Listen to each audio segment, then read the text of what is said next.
ثم جعلناك على شريعة من الأمر فاتبعها ولا تتبع أهواء الذين لا يعلمون. بسم الله الرحمن الرحيم.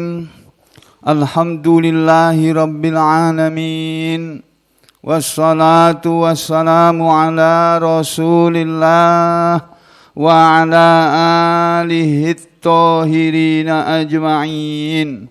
Amma ba'du ayyuhan nas, ittaqullaha mastata'tum wasma'u wa ati'u la'allakum turhamun.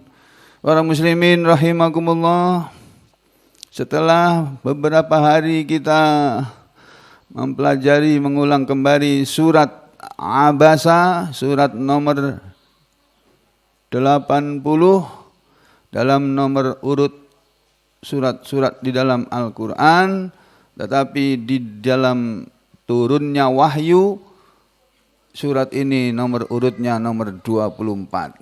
Ya.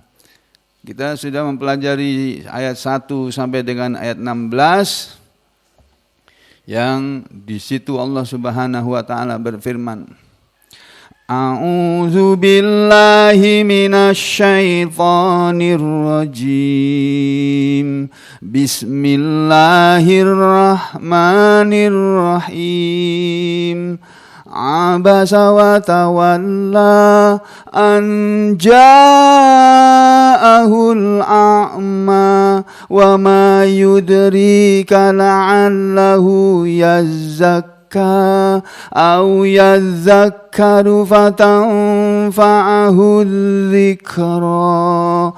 Amma man istaghna fa anta lahu tasadda wa ma 'alaika alla yazzakka wa amma man ja'aka yas'a wa huwa yakhsha fa anta 'anhu talaha. Kalla innaha tadhkirah faman syaa'a dzakarah fi suhufin mukarramah marfu'atin mutahharah bi aidi safarah kiramin bararah. Ini kumpulan ayat-ayat yang sudah dijelaskan, yang secara singkatnya boleh kita pahami seperti ini. Abasa, dia telah bermuka masam, wa tawalla, dan dia telah berpaling. Maksudnya Nabi Muhammad SAW dulu pernah bermuka masam dan berpaling. Anja'ahul a'ma, karena datang kepadanya orang yang buta itu. Orang yang buta itu, yakni Abdullah bin Umi Maktum, pernah datang kepada Nabi karena mendengar suara Nabi sedang memberi pengajian, tapi pengajian itu khusus untuk orang-orang sugih. Sementara Abdullah bin Umi Maktum orang yang miskin dan buta matanya. Ya, waktu dia datang, Nabi merasa tidak senang dengan kedatangan Abdullah bin Umi Maktum karena sudah janjian dengan pendengar-pendengarnya Nabi yang pada waktu itu adalah orang-orang kaya. Mereka bilang, kita mau ketemu sama kamu Muhammad, kamu ngajarkan kepada kami apa sih ajaran agamamu itu. Tapi teman-temanmu tuh, sahabat-sahabatmu tidak boleh ikut dengarin, ya, kita saja. Nabi mengiyakan dengan harapan setelah diberi pengajaran Al-Quran, lalu orang-orang sugih tadi yang masih musyrik, masih kafir, dari kalangan orang-orang musyrik atau orang-orang Quraisy Mekah atau orang-orang kafir Mekah, ya. Tapi Nabi ingin supaya mereka masuk Islam, walaupun nanti akhirnya mereka tidak mau masuk Islam. Ya. Pada itu datang Abdullah bin Maktum. Lalu Allah menegur Nabi, wa ma yudrika la'allahu yazzakka, dan apa yang akan menjadi tanggung, dan apa yang memberitahu kamu barangkali dia akan mensucikan diri. Muhammad, yang memberitahu kamu apa sehingga kamu tahu? bahwa kedatangan Abdullah bin Maktum itu barangkali mau mensucikan dirinya dengan mendengar pengajianmu, lalu dia mengamalkannya, dia akan bersih dari dosa. Kok kamu bermuka masam dan berpaling? Tahukah kamu, barangkali dia itu datang untuk mensucikan diri. Au yadzakkaru fatanfa'ahu dzikra, atau dia datang untuk mengambil peringatan dari apa yang kau ajarkan itu Muhammad, lalu peringatan itu akan memberi manfaat kepadanya. Itu kenapa begitu Muhammad? Kenapa engkau bermuka masam dan berpaling? Itu Allah menegur Nabi kita yang pada saat itu bersikap kurang tepat ya terhadap Abdullah bin Maktum. Amma man istaghna, adapun orang yang kaya itu, orang yang merasa kaya itu Muhammad, fa anta lahu tasadda, maka engkau kepadanya menghadap, engkau menyambut, engkau menerima, engkau melayani. Wa ma 'alaika alla yazzakka, dan apa yang menjadi tanggunganmu kalau dia tidak mau mensucikan diri. Orang yang kaya itu Muhammad, yang merasa kaya dengan hartanya, lalu mau masuk Islam katanya, seandainya mereka tidak mau masuk Islam, tidak mau mensucikan diri, tanggungan dosa apa atas kamu? Kamu kan enggak berdosa Muhammad kalau ada orang menolak ajaranmu. Yang penting kamu sudah menyampaikan. Jadi kalau kamu lebih memperhatikan orang-orang yang kaya lalu mengabaikan orang miskin, kamu salah Muhammad, keliru begitu itu. Ya. Kamu kepada orang yang kaya mau menghadapi mereka, mau menyambut mereka, melayani mereka, tapi sebaliknya, wa amma man ja'aka yas'a, dan adapun orang yang telah datang kepadamu dengan segera, dengan cepat, wa huwa yakhsha, dan dia orang yang takut kepada Allah. Ya, orang yang buta tadi dia sudah masuk Islam ya, dan dia takwa kepada Allah.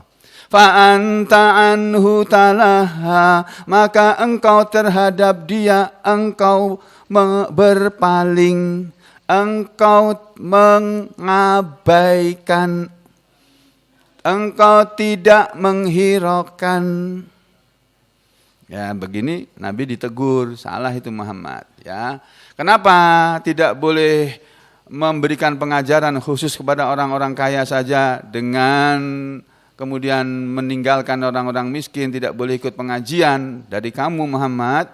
Karena kata Allah, kalla innaha tadhkirah, janganlah begitu wahai Rasul, sesungguhnya dia ayat-ayat ini, surat ini, Al-Quran ini adalah tadhkirah, peringatan untuk semua orang, yang kaya maupun yang miskin, yang berpangkat maupun rakyat biasa, yang sudah pintar maupun yang masih bodoh. Jadi walaupun kita sudah pintar Pak, sudah ahli Al-Quran, tetap aja perlu kita selalu diingatkan dengan Al-Quran. Jadi nggak ada alasan bagi orang yang sudah kaliber ulama lalu tidak mau ngaji lagi kepada orang lain, nggak ada. Ya, selagi yang disampaikan itu ayat-ayat Allah, siapapun masih perlu mendengarkan. Ya, gitu ya. Jadi karena Al-Quran adalah peringatan, ini sudah diterangkan tafsirnya ya, peringatan untuk semua orang, yang kaya maupun yang miskin, yang jabatannya tinggi maupun yang rendahan, tokoh maupun orang biasa, kemudian macam-macam kan nanti ya, laki-laki maupun perempuan, sudah dewasa maupun anak-anak, semua perlu diingatkan. Faman syaa'a dzakara, maka siapa yang mau dia bisa mengambil peringatan kepadanya. Siapa yang mau di antara manusia ini dia bisa mengambil peringatan dari Al-Qur'an, ya. Atau siapa yang Allah kehendaki, maka dia pasti mau mengambil peringatan kepada Al-Qur'an. Kalau Allah menceritakan tentang Al-Quran itu sendiri. Al-Quran itu fi suhufim mukarramah, aslinya ada di dalam lembaran-lembaran yang dimuliakan. Al-Quran yang sesungguhnya itu gaib, nggak kelihatan Pak. Yang saudara baca itu tuh bukan Al-Quran, tapi mushaf Al-Quran, lembaran-lembaran Al-Quran. Al-Qurannya sendiri nggak kelihatan, gaib, begitu kata para ulama dalam menerangkannya ya. Nah, ketika kita membaca ini adalah tulisan dari ayat Al-Quran, surat 3, ayat 13 dari surat Abasa. Bunyinya fi suhufim mukarramah. Nah, itu loh yang tadi itu. Fi suhufim mukarramah. Nah, itu suara Al-Quran. Kok suara Al-Quran suaranya Sugeng gitu? Iya, suara Sugeng yang sedang membaca Al-Quran. Nah, ini Al-Qurannya, ya ini tulisannya seperti ini. Bunyinya bagaimana? Ya tadi itu. Itu Al-Quran itu. Ya. Dia Al-Quran itu berada di dalam lembaran-lembaran yang dimuliakan, yaitu di Lauhul Mahfudz sana, di hadapan Allah sana, marfu'atim mutahharah. Al-Quran itu sesuatu yang ditinggikan, sesuatu yang tinggi, mutahharatin, sesuatu yang disucikan, sesuatu yang suci. Karena Al-Quran itu sesuatu yang ditinggikan, maka kita harus meninggikan Al-Quran, mengalahkan segalanya. Tidak boleh mengalahkan Al-Quran dengan apapun juga. Ayat-ayat Al-Quran lebih tinggi daripada ayat-ayat konstitusi. Ya. Walaupun ada orang mengatakan ayat-ayat konstitusi lebih tinggi daripada ayat-ayat Al-Quran, itu omongan dia. Tapi kalau Allah mengatakan Al-Quran itu marfu'atin mutahharatin, itu sesuatu yang tinggi itu. Mutahharatin dan suci. Tinggi artinya kedudukan Al-Quran itu tinggi, tidak boleh dikalahkan oleh apapun. Makanya orang yang mengabaikan Al-Quran, dalam hadis Nabi itu, Nabi mengatakan, ya, dalam suatu hadis itu, innallaha, sesungguhnya Allah itu,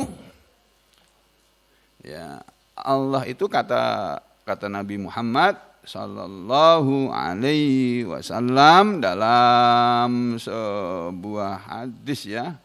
Beliau mengatakan bahwa ini innallaha, sesungguhnya Allah itu ya akan merendahkan orang yang merendahkan Al-Qur'an.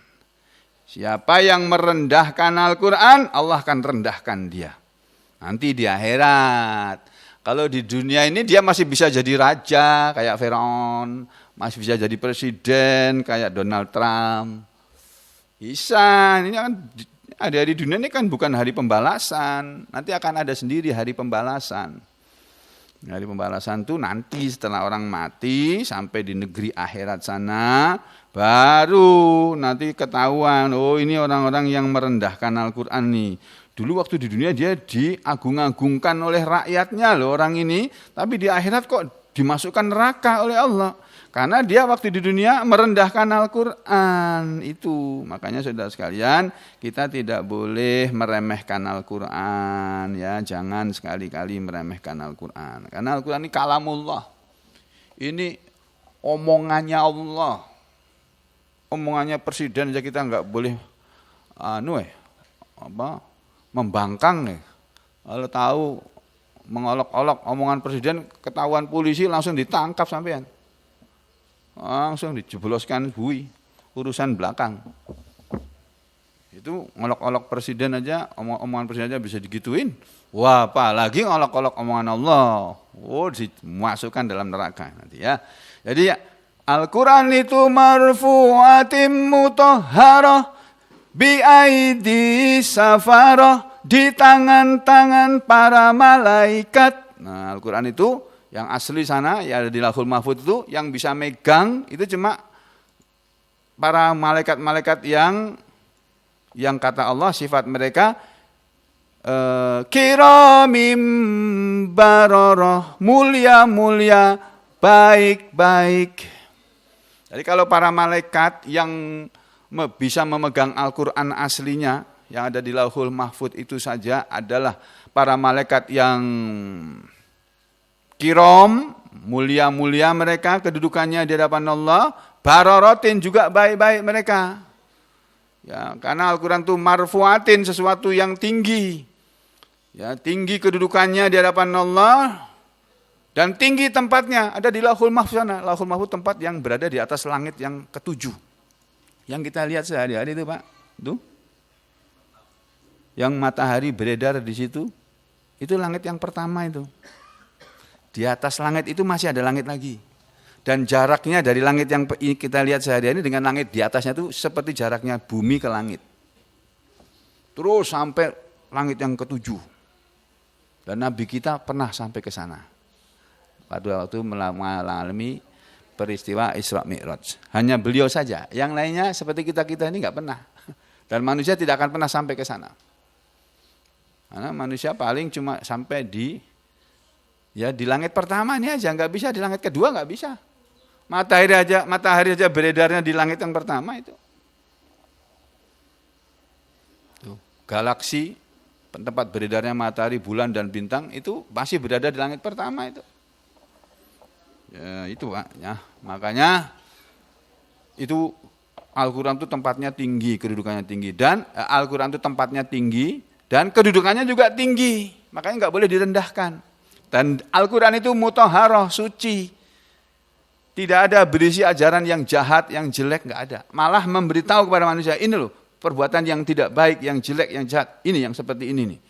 Kita diberitahu oleh Allah lewat Al-Quran. Yang harus kita hindari atau kita jauhi.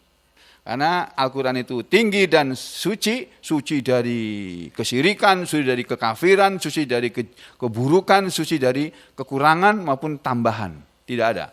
Al-Quran itu bersih dari apapun juga. Dan dia berada di tangan para malaikat, yang sebagian ulama mengartikan safarah bukan hanya malaikat, tapi juga di tangan para sahabat Nabi yang hafal-hafal Al-Quran, dan di tangan para qari yang hafal-hafal Al-Quran.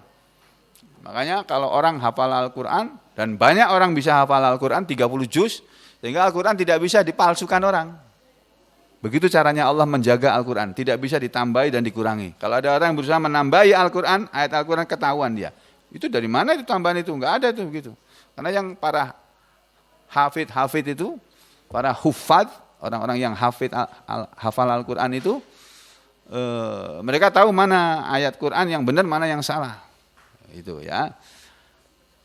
Yang lainnya mengatakan tadi seperti yang saya sampaikan tadi ya. Kemudian oleh karena malaikat yang bisa memegang Al-Quran itu, para malaikat yang dekat dengan Allah itu, mereka kiram, yang mulia-mulia, baroroh, yang baik-baik.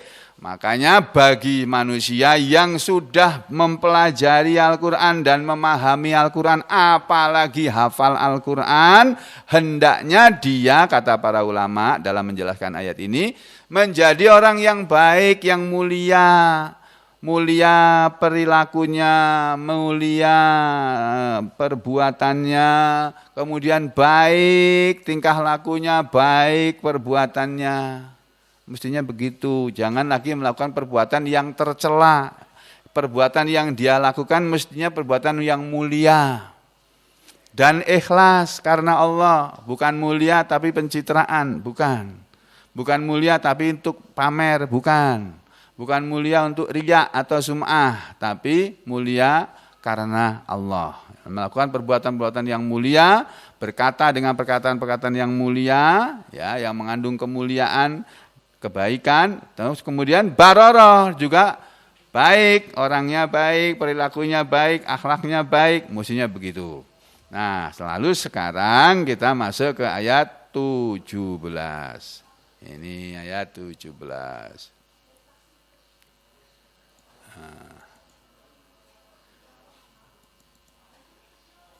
Kutilal insanu ma akfarah min ayyi syai'in khalaqah min nutfatin khalaqahu faqaddarah thumma sabila yassarah thumma amatahu fa'aqbarah thumma idza syaa'a ansyarah kalla lamma yaqdi ma amarah falyanzuril insanu ila ta'amih anna sababnal ma'a sabba thumma syaqaqnal arda syaqqa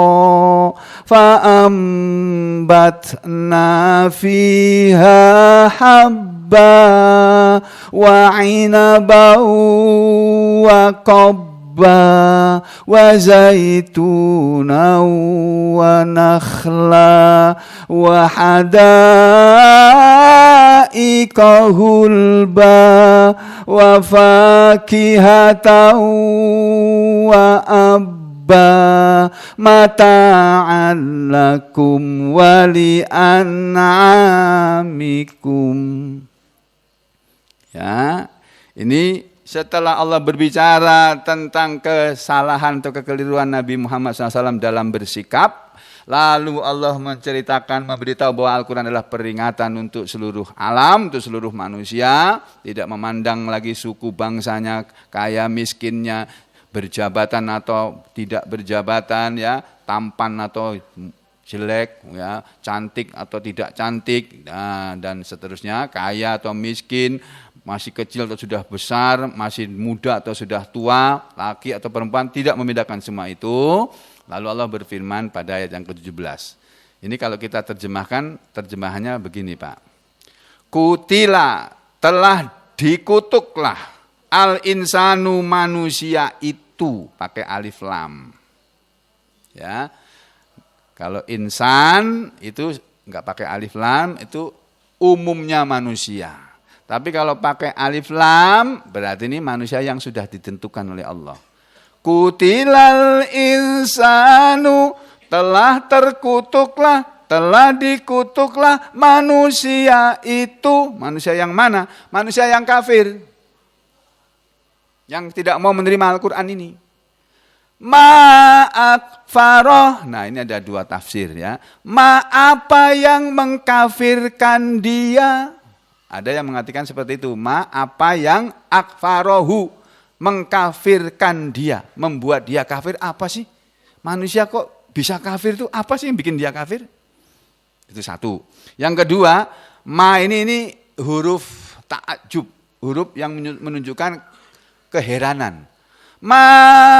Akfaroh, alangkah kafirnya dia, gitu. Ya, alangkah kafirnya manusia itu. Ya, terkutuklah manusia yang kafir itu. Alangkah kafirnya dia itu. Akfarohu. Alangkah akfarohu, kafir dia. Itu ya, ada yang mengatakan begitu. Nanti kita lihat di tafsirnya. Min ayyi syai'in khalaqah. Kok manusia kok bisa kafir sih? Kenapa kok manusia bisa kafir? Apa yang bikin dia kafir? Betapa kafirnya manusia itu. Dia hidup, yang menghidupkan dia Allah. Dia dapat rezeki, yang memberi rezeki dia Allah. Dia sehat, yang membuat dia sehat Allah. Dia sakit, yang ngasih sakit Allah. Dia senang, yang bikin dia senang Allah. Dia sedih, yang bikin sedih dia Allah juga. Jadi dia bisa berbuat apa saja, yang membuat dia bisa berbuat apa saja juga Allah. Dia pintar, yang membuat dia pintar juga Allah. Karena Allah ngasih dia otak yang encer, pintar dia. Dia tampan, yang membuat dia tampan Allah juga. Dia cantik, yang membuat dia cantik juga Allah. Kenapa dia tidak mau menyembah Allah? Kenapa dia tidak mau memuji Allah?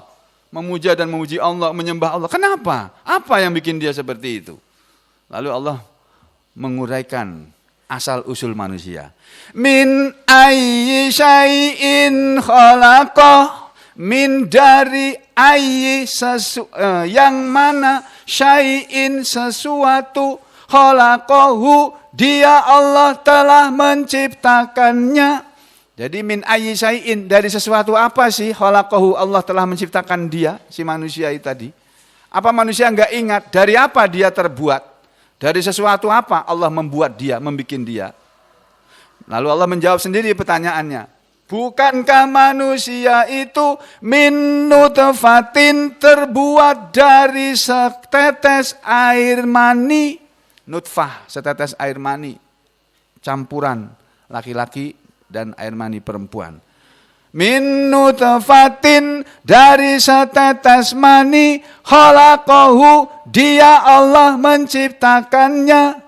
Faqaddarahu, lalu Allah mentakdirkan dia, memberi takdir kepadanya, menetapkan takdir kepadanya.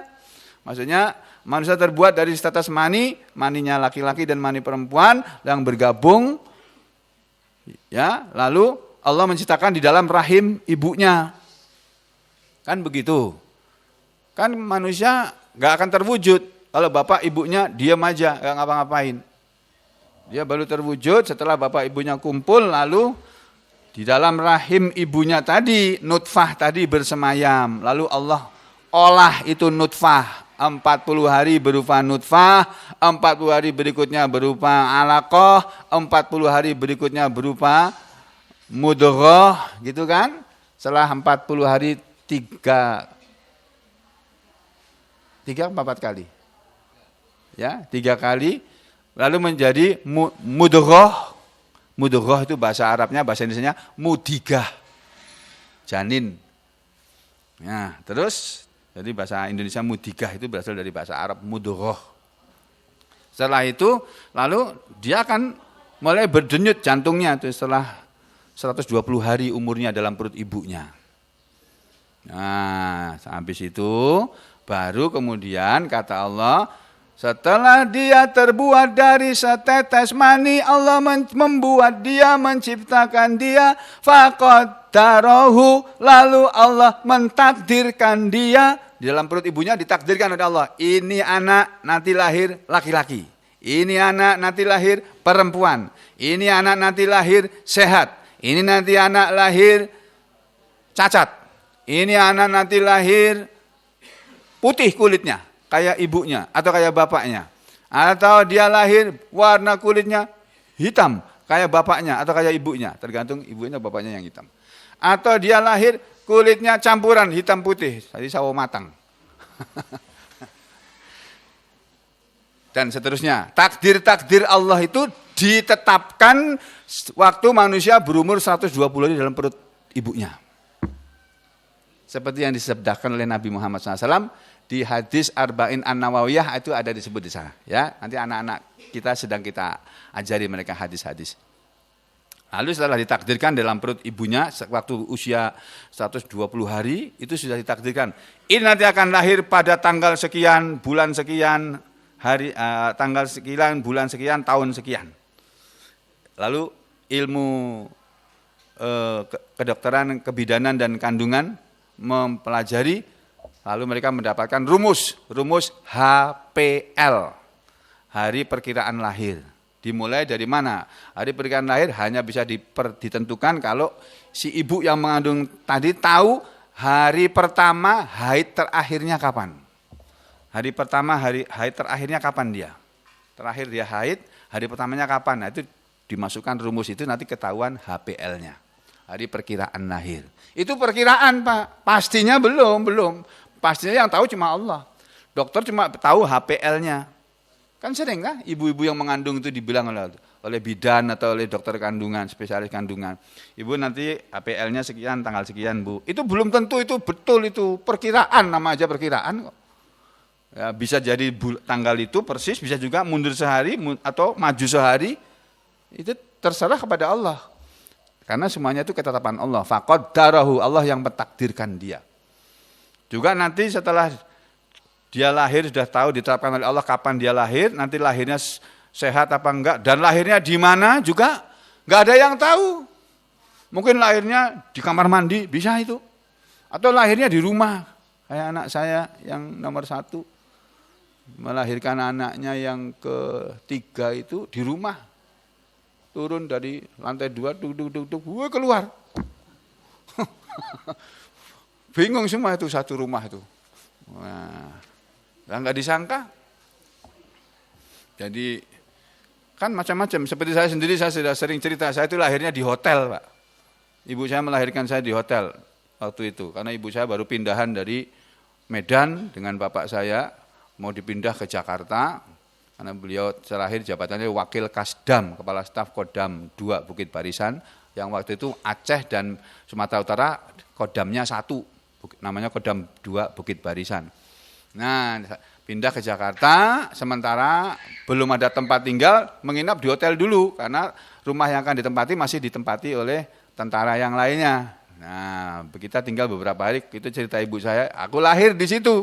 Waktu lahir didatangi oleh orang berjubah putih ibu saya itu. Terus, oh kamu sudah melahirkan ya? Sudah ya, alhamdulillah. Itu didoakan oleh orang tadi, doanya bagaimana aku lupa. Ibu saya yang bilang itu ya. Terus waktu ibu tanya siapa, dipegang kelambunya, orangnya sudah nggak ada. Orang jubah putih tadi. Kaget ibu, ketakutan ibu saya. Nah terus disangkanya itu mungkin wali gitu ya, atau siapa gitu. Lalu ibu saya memberi nama Muhammad Gunung Jati. Nah, aku namanya Muhammad Gunung Jati waktu lahir, Pak. Habis dikasih nama itu sakit-sakitan terus, Pak. Gak pernah sehat aku, sakit terus, hari-hari sakit. Lalu datang lagi kiai, orang kiai atau habib. Karena saya lahir di Bilangan, di sebuah hotel namanya Hotel Andalas, sekarang ini di daerah Kuitang.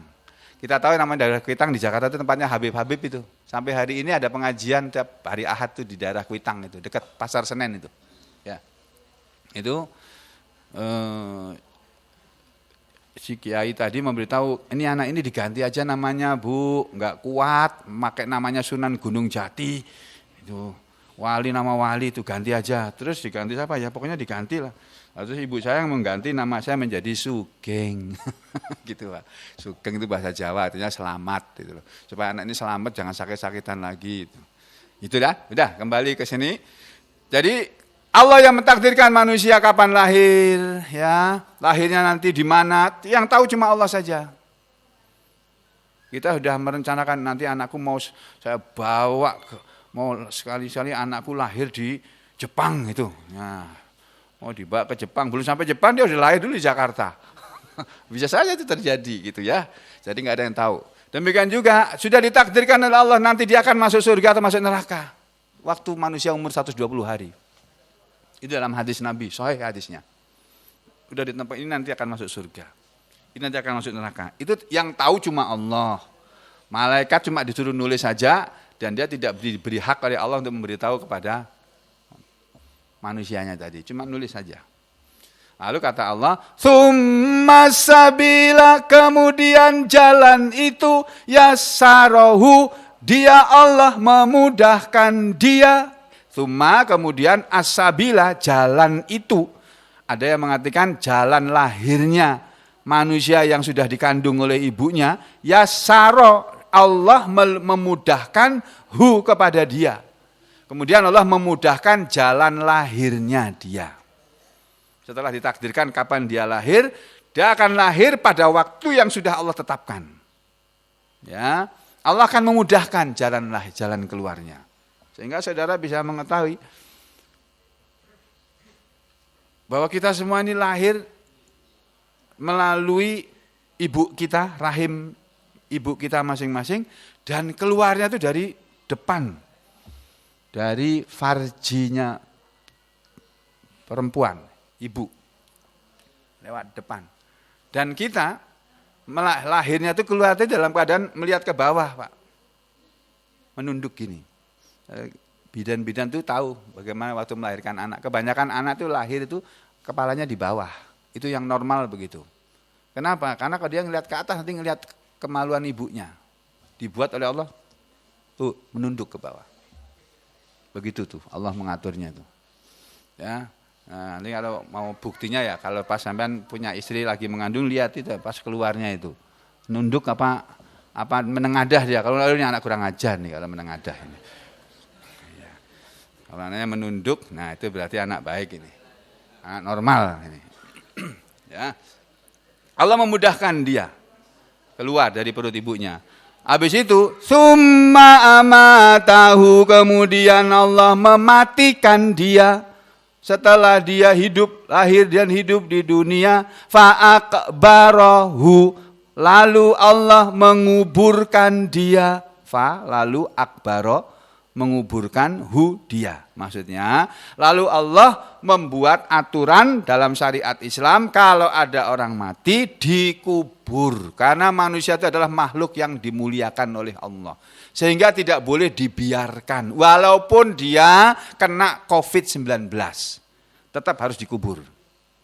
Dan tidak boleh dihalang-halangi untuk dikubur. Yang halang-halangi dosa itu. Ya, jadi dia harus dikuburkan karena Allah memuliakan manusia. Beda dengan binatang. Binatang mati di mana saja, itu kadang-kadang orang jijik, nggak mau menguburkan dia, megang aja nggak mau. Bau. Apalagi binatang buas mati, biar aja binatang buas saja kok. Nah, kalau manusia enggak, ada orang mati harus dikuburkan, gitu ya. Allah menguburkan dia.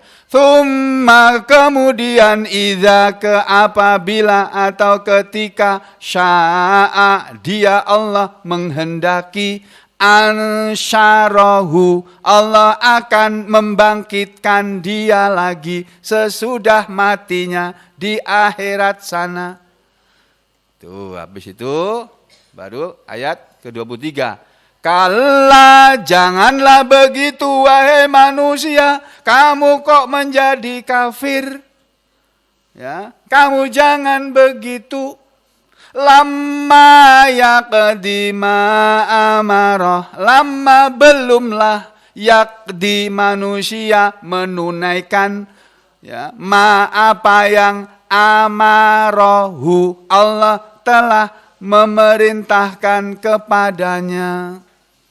Ini ayat 23. Nah, kita lihat dulu tafsirnya Pak, sebelum nanti lupa terjemahnya. Ya, ayat yang ke-17 secara cepat saja ya.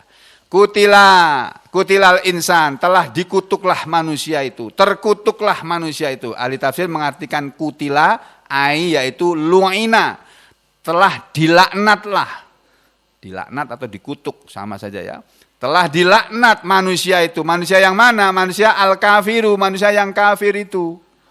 Jadi semua manusia yang kafir itu dikutuk oleh Allah, dilaknat oleh Allah. Dilaknat itu artinya dijauhkan dari rahmat Allah.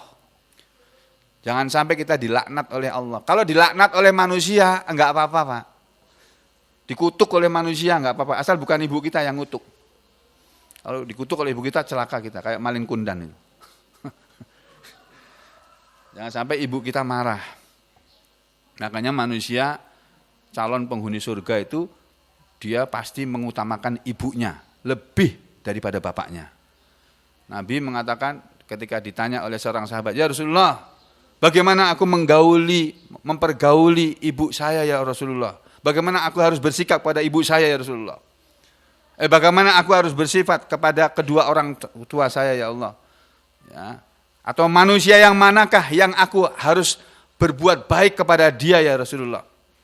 Nomor satu manusia yang mana ya Rasulullah?" Apa kata Nabi? Ummuka, ibumu. Summaman, kemudian siapa lagi ya Rasulullah? Ummuka, ibumu, kata Rasulullah. Summaman, kemudian siapa lagi ya Rasulullah? Orang yang saya harus berbuat baik kepadanya. Manusia yang aku harus berbuat baik kepada dia. Nabi menjawab yang ketiga kali, ummuka, ibumu. Summaman, kemudian siapa ya Rasulullah? Abuka, baru sesudah itu bapakmu. Jadi guru saya pernah, di antara guru saya, bukan guru saya, seingat saya bukan Ustadz Kiai Haji Ustadz Mudakir, bukan. Tapi guru ngaji saya yang lain. Jadi kalau kamu dipanggil ibumu, Geng, nggak datang. Geng, nggak datang juga. Sugeng, itu baru datang. Nah, itu di sana dia orang ya.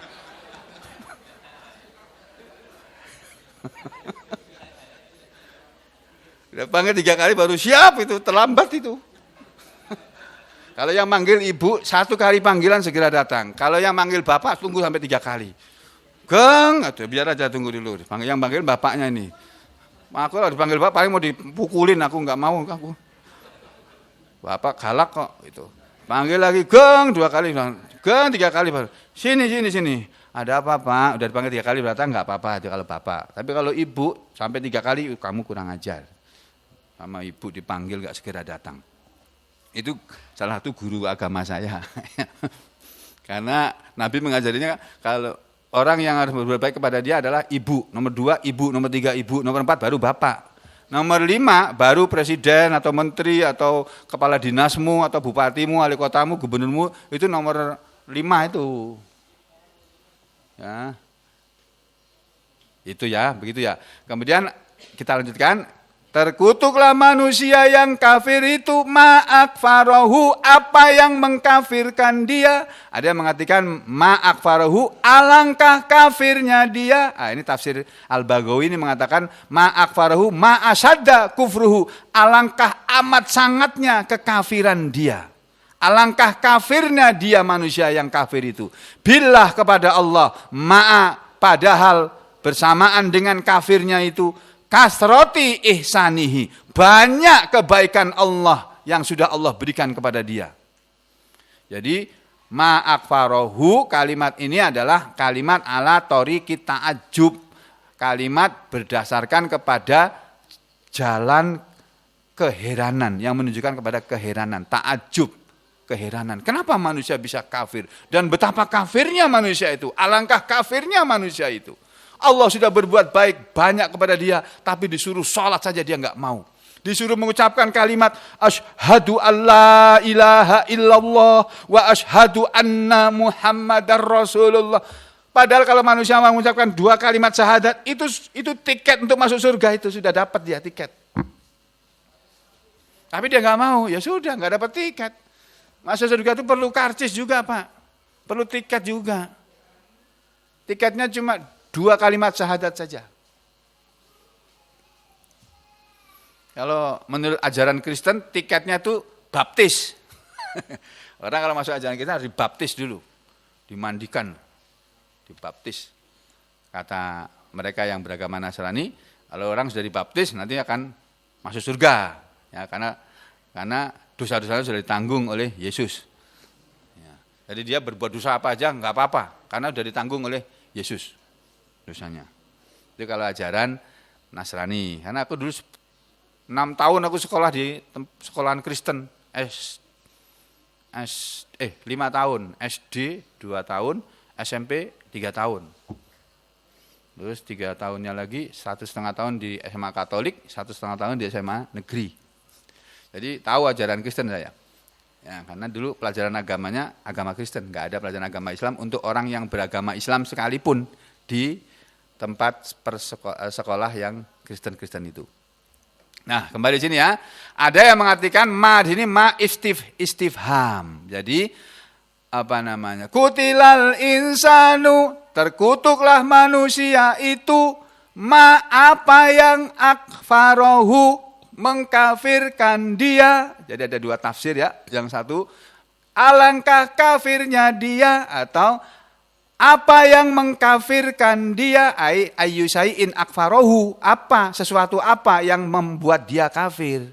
Ini tafsir Ibnu Jarir. Kalau yang tadi tafsir Al-Baghawi. Kalau yang berikutnya ini tafsir Ibnu Katsir. Yaqulu ta'ala, dalam ayat ini Allah Ta'ala berfirman, zaman, mencela, liman kepada orang yang angkaro, mengingkari atau kafir kepada al-ba'tsa, hari kebangkitan, wan nusur, dan hari kembalinya manusia kepada Allah, min bani Adam, dari keturunan Adam ini, dari anak turunnya Adam. Jadi Allah mencela manusia yang mengingkari hari kebangkitan manusia di hari akhirat nanti dan hari kembalinya manusia kepada Allah. Itu. Atau dalam tafsir lain kata Ibnu Katsir, menurut ulama ahli tafsir lain, padahal beliau juga ahli tafsir, tapi beliau masih mengutip ahli tafsir yang lebih senior lagi. Lu'inal insanu, telah dilaknat, telah dikutuk manusia yang kafir itu. Al-mukadzibu, manusia yang mendustakan kepada Allah. Likasroti takdzibihi, karena banyaknya pendustaan dia kepada Allah. Wa adamil ilmi, dan karena ketiadaan ilmu dari manusia tadi. Ayat itu ma asyadda kufruhu, alangkah kafirnya dia. Ibnu Katsir menuliskan kedua macam tafsir ini dalam tafsir beliau. Jadi ayat ini ada 2 tafsirnya. Jadi ma'akfaroh itu ada dua. Apa yang membuat manusia itu kafir kepada Allah? Yang lain mengatakan ma'akfarohu, alangkah kafirnya dia manusia tadi.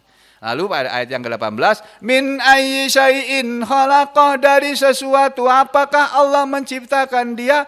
Lafzuhu, lafal ayat ini istifham, lafal kalimat tanya, wa maknahu, tetapi maknanya adalah makna takrir, pemberitahuan dari Allah, ya.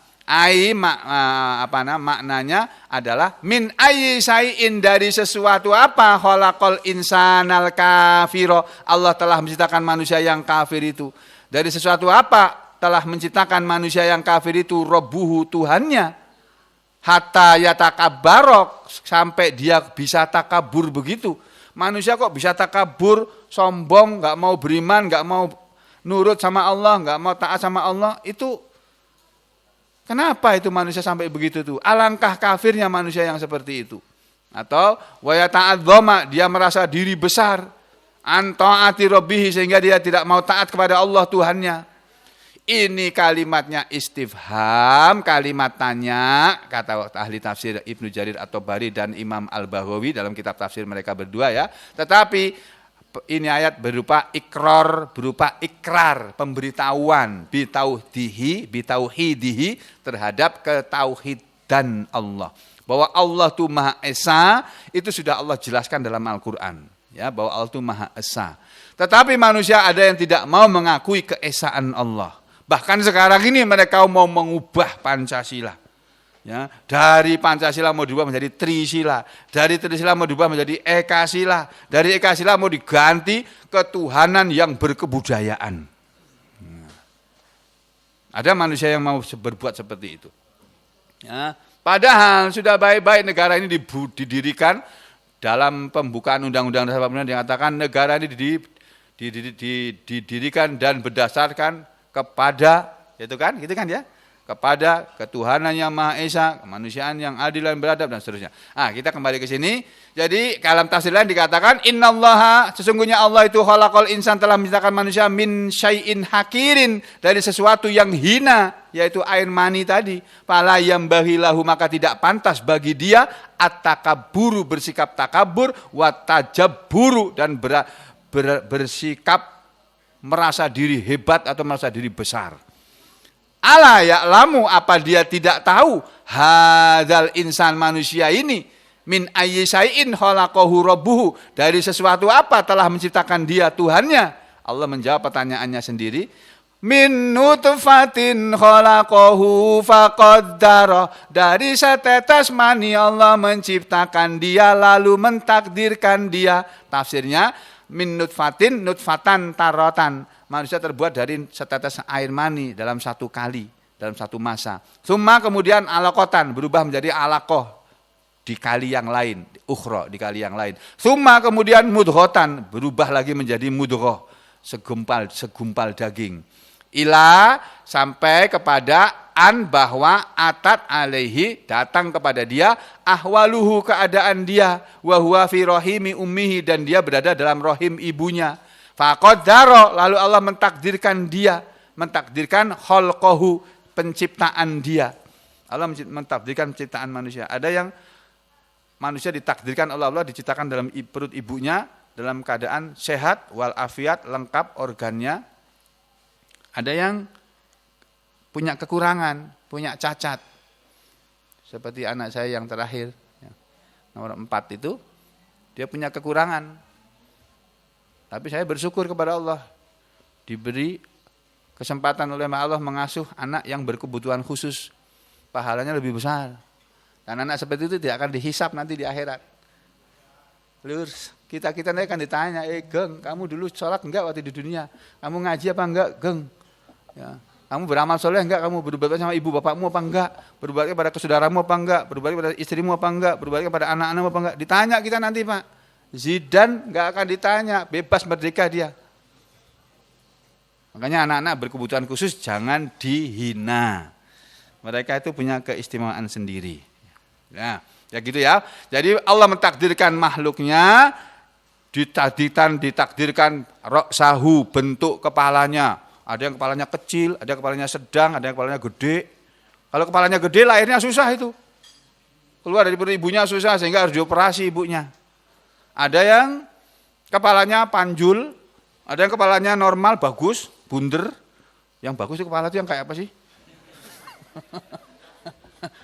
Bunder, nanti bunder betul-betul kayak bola, kamu bingung nanti.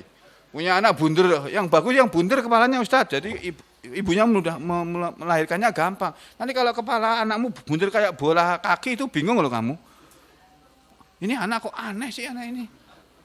Yang bagus ya yang sesuai dengan bentuk telinganya, sesuai dengan dagu. Allah sudah tahu itu mana yang baik itu. Jadi diberi kepalanya, dibentuk kepalanya, diwa'ainaihi dan ditakdirkan bentuk kedua matanya. Ada yang matanya sipit, ada yang matanya terbelalak. Itu kayak aku kan agak sipit-sipit dikit aku. Ya. Karena kata ibuku, orang tuaku yang di atas sana ada yang orang Arab. Jadi ada darah Arab juga aku ini. Kata ibuku itu. Dari arah ibu tapi. Kalau dari arah bapak aku nggak begitu kenal. Ya. Terus ditakdirkan juga yadaihi kedua tangannya. Ada tangannya pendek, ada tangannya jarinya 10. Ada yang tangannya jarinya 12 loh Pak. Sama belum pernah lihat ya? Itu disebut polidaktili. Ada anak lahir tuh jarinya tuh 12 jari tangannya nih. Bu, ini 6, ini 6. Ada itu. Warijlaihi dan ditakdirkan kedua kakinya, ada yang kakinya panjang, ada yang kakinya pendek, ya. Atau takdir Allah mentakdirkan maksudnya qaddara Allah mentakdirkan ajalahu, kapan ajalnya datang, Allah mentakdirkan rizqahu, berapa banyak rezeki yang akan dia habiskan sampai dia mati, wa amalahu dan Allah mentakdirkan amalannya, selama hidup dia beramal apa saja itu sudah ada takdirnya itu. Jadi kita mau ngaji, kita nggak mau ngaji, itu sudah ada takdirnya. Ya, wasakiyun au saidun, yang terakhir Allah sudah mentakdirkan dia, ini sesuai dengan hadis Nabi, apakah dia akan menjadi manusia yang celaka kemudian masuk neraka, au saidun atau manusia yang bahagia kemudian dia masuk surga. Wa nadhiruhu dan perbandingan ayat ini adalah qauluhu, firman Allah Ta'ala dalam surat Al-Furqan. Wa khalaqa kulla syai'in faqaddarahu taqdira. Wa khalaqa dan dia Allah telah menciptakan kulla syai'in segala sesuatu, faqaddarahu lalu Allah telah mentakdirkan dia takdiron dengan sebenar-benar takdir, dengan takdir-takdirnya. Ya, dengan setakdir-takdirnya. Jadi manusia diciptakan, seluruh makhluk Allah telah diciptakan oleh Allah beserta takdirnya. Jadi saya diciptakan oleh Allah dan takdirnya juga sudah ditetapkan oleh Allah. Bahwa saya nanti akan hidup di Sampit. Padahal saya nggak pernah membayangkan Pak, bahwa saya akan hidup di Sampit ini Pak. Nggak pernah Pak, jangankan membayangkan. Saya membayangkan jadi dokter pun nggak pernah. Cita-cita saya waktu SMA dulu kepengen jadi insinyur pertambangan, karena saya sekolah di SMA di Papua sana, selesai lulus saya mau kuliah di waktu ketambangan, kembali lagi ke Papua, kerja di Freeport. Gitu dulu saya, cita-citanya gitu waktu SMA itu. Karena insinyur pertambangan gajinya gede. Tamatan SMA saja waktu itu gajinya 75.000 Irian Barat. Pada 1 rupiah Irian Barat, waktu saya SD kan kelas 5 SD di sana di Irian Barat waktu itu namanya, bukan Irian Jaya. Kemudian dirubah oleh Soeharto jadi Irian Jaya. Pertama kali Soekarno memberi nama Soekarnopura. Kemudian dirubah menjadi Jayapura oleh Pak Harto. Ibu kotanya Irian Barat itu. Nah, terus saya lahir, cita-citanya jadi insinyur, tapi akhirnya jadi dokter. Kenapa? Karena bapak saya nyuruh. Geng, aku sudah punya anak yang jadi tentara, yang jadi hakim sudah, yang jadi guru sudah, yang jadi sarjana apalagi itu psikologi sudah, yang jadi akademi pemerintahan, dulu namanya APDN, sekarang apa namanya itu? STPDN. Aku kepengen anakku satu jadi dokter, Geng. Kamu ya? Nggih, aku bilang itu aja. Aku bilang nggih, Pak. Tapi saya daftar 2, Pak, kedokteran sama apa namanya? teknik pertambangan. Ndilalah kersaning Allah. kata orang Jawa. Ternyata kehendak Allah, saya yang lulus tuh yang kedokteran, Pak. Yang di pertambangan nggak lulus saya. Ya itu takdirnya itu. Dan waktu SMA lagi Pak, saya itu sudah, waktu SMA kelas 3 saya dipilih oleh Pemda Manokwari waktu itu sebagai calon wakil Kabupaten Manokwari untuk tes di tingkat Provinsi Irian Jaya waktu itu untuk program pertukaran pemuda Indonesia dengan Kanada. Yang kalau saya lulus, maka saya akan dikirim ke Kanada dan kepala sekolah sudah mengatakan kalau kamu Sugeng lulus dari diterima menjadi dalam program pertukaran pemuda Indonesia dengan Kanada, kamu tinggal di Kanada sampai 6 bulan padahal ujian tinggal 3 bulan lagi itu. Kamu tetap akan kami anggap lulus walaupun kamu tidak ikut ujian sekolah. Kamu tetap lulus ya, jangan khawatir. Nah, tapi Pak, betul Pak, saya lulus tes Manokwari, bahasa Inggrisnya nomor 1. SMA Manokwari kalah semuanya. Terus pasangan saya nggak ada perempuan dari SMA nggak ada, tapi dari perguruan tinggi bahasa Inggris. Jadi pasangan saya perempuan itu orang Ambon lagi dia. Orang Ambon dia kuliah itu. Sebetulnya nggak pemuda SMA lagi, dia sudah kuliah lebih tua dari saya. Tapi pasangan dari Kabupaten Manokwari itu yang dikirim ke provinsi. Di provinsi dites Pak. Itu dulu waktu tesnya suruh berbicara tentang Indonesia pakai bahasa Inggris. Pidato, Indonesia terdiri dari sekian pulau, kemudian kami punya falsafah hidup namanya Pancasila, suruh menyebutkan satu pasal sila Pancasila dalam bahasa Inggris tuh Pak. Dan suruh menerangkan. Dulu saya bisa itu semua Pak. Sekarang udah lupa udah.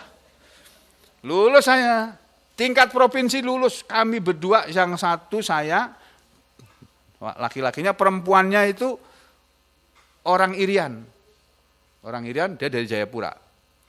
Udah 2 orang ini saya berdua dengan kawan dari Irian tadi, dari Jayapura, dihadapkan ke gubernur. Gubernurnya loh, ini bukan orang Irian ini siapa namanya? Sugeng. Ini bukan orang Irian nih kan, orang Jawa. Enggak bisa, ganti. Wakil dari Papua kok orang Jawa itu. Gubernurnya gitu waktu itu. Gubernur Akub Zainal waktu itu namanya. Ya sudah. Saya sama panitia didiskualifikasi. Karena nggak bisa pakai koteka. Tahu koteka tahu Pak? Nah, ya itu. Saya harus suruh pakai gituan Pak di sana nanti itu. Harus bisa pakai nadat. Ini bukan orang nggak bisa. Ganti. Kalau yang perempuan udah nggak apa-apa. Dia orang asli. Akhirnya saya sedih waktu itu Pak. Sedih. Terus sebagai penghiburnya oleh gubernur dikasih hadiah macam-macam, kasih duit, kasih macam-macam lah hadiah. Biar nggak sedih. Karena gubernur yang membatalkan. Saya pulang Pak, lulus akhirnya ujian seperti biasa, masuk kedokteran. Coba saya dulu sampai ke Kanada, belum tentu saya bisa ngaji kayak gini Pak. Masya Allah, itu takdir namanya, takdir dari Allah. Saya itu tidak menghendaki, Allah tidak menghendaki saya untuk tinggal di Kanada, terus nanti jadi apa nggak tahu aku sudah. Takdirnya kamu itu jadi dokter, sedang kehendak ibunya. Terus kamu nanti akan tinggal di Sampit. Nah, di Sampit kamu ngajar ngaji. Karena kamu sudah menimba ilmu selama kuliah di kedokteran dulu dan bekerja di Puskesmas 9 tahun. Kemudian kuliah di UGM spesialis 2 tahun, mengabdi di UGM 2 tahun. Udah cukup kamu di Jawa, kamu dibuang sekarang. Waktu itu aku dibuang ke Kalimantan, aku protes ya ke Depkes itu. Kenapa sih Pak harus ke sana? Kamu dalam catatan kami, kamu belum pernah kamu mengabdikan ilmu kamu di luar Jawa, iya kan? Ayo ngaku, iya belum. Nah, sekarang 1 tahun aja kamu di luar Jawa cuma 1 tahun aja sih. Kenapa sih berat sekali? Kalau nggak mau, aku cabut loh surat izin praktekmu. Gitu kepala biro kepegawaian Depkes waktu itu. Oh ya sudah, saya mau. Udah akhirnya saya dikirimlah ke Kalimantan Tengah ini Pak. Waktu itu dibuang di Palangkaraya. SK-nya itu di Rumah Sakit Doris Silvanus, itu SK dari Kemenkes itu. Tapi oleh Kepala Dinas Kesehatan Kalimantan Tengah waktu itu, Pak, siapa lupa namanya saya itu kemudian diganti, disuruh milih, kamu pilih mana? Pilih Sampit atau pilih Kapuas atau pilih satu lagi apa kemarin? Sampit, Kapuas, atau Pangkalan Bun. Saya nggak tahu semuanya itu. Tanya sama yang sudah berada di Palangkaraya teman-teman saya itu. Saya disuruh milih 3 ini, milih yang mana?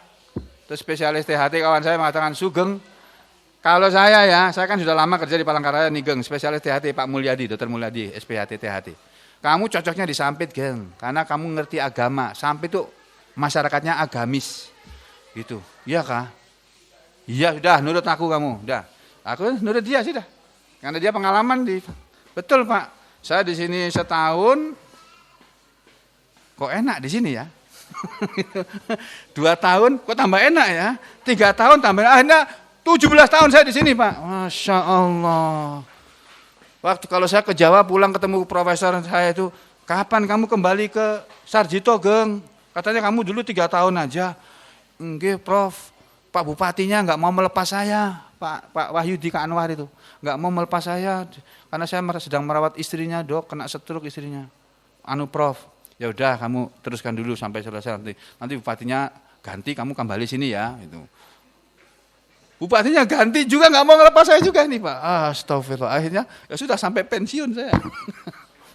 Masya Allah. Itu takdir namanya Pak. Ya, jadi di sini qadarahu itu begitu, takdir rezekinya sampai semuanya. Jadi kita ini kalau sudah ditakdirkan oleh Allah apapun kita terima.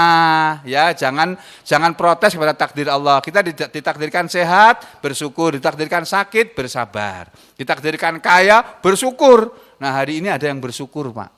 Yaitu keluarga Haji Insinyur Haji apa Insinyur ini?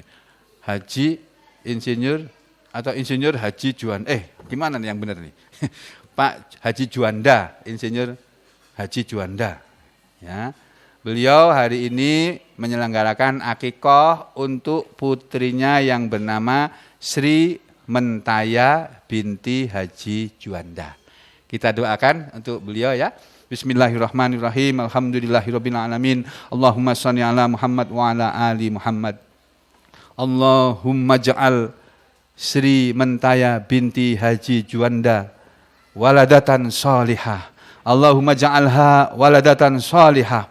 Allahumma ja'alha waladatan salihah. Allahumma ja'alha waladatan salihah. Allahumma ja'alha wa jami'una waladan wa waladatan salihatan ajmain. Allahumma ja'alna, Allahumma arhamna bil Qur'an wa ja'alhu lana imama wa hudaw wa nuraw wa rahmah wa dhakkirna minhu ma nasina wa 'allimna minhu ma jahilna warzuqna tilawatahu ana al-laili wan nahar wa ja'alhu lana hujjatan ya rabbal alamin. Allahumma afrigh 'alaina sabra wa tsabbit aqdamana wansurna 'alal qaumil kafirin.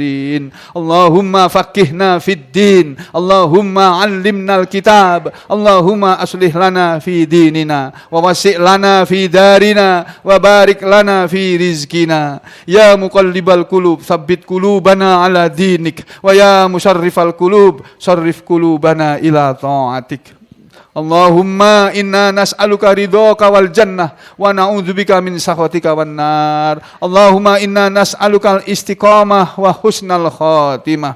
Allahumma najjina wa ahlina min wabail kuruna. Allahumma najjina wa ahlina min wabail kuruna. Allahumma najjina wa ahlina min wabail kuruna. Allahumma anjil mu'minina wal muslimina min wabail kuruna. Allahumma alaika bi a'daika wa a'dail muslimin. Waj'al hadzal waba'a 'alaihim wa la 'alaina ya qawiyyu ya matin. Waj'al hadzal waba'a 'alaihim wa la 'alaina ya rabbal alamin. Rabbana atina fid dunya hasanah wa fil akhirati hasanah wa qina adzabannar. Wa sallallahu ala Muhammadin wa ala ali Muhammad walhamdulillahi rabbil alamin.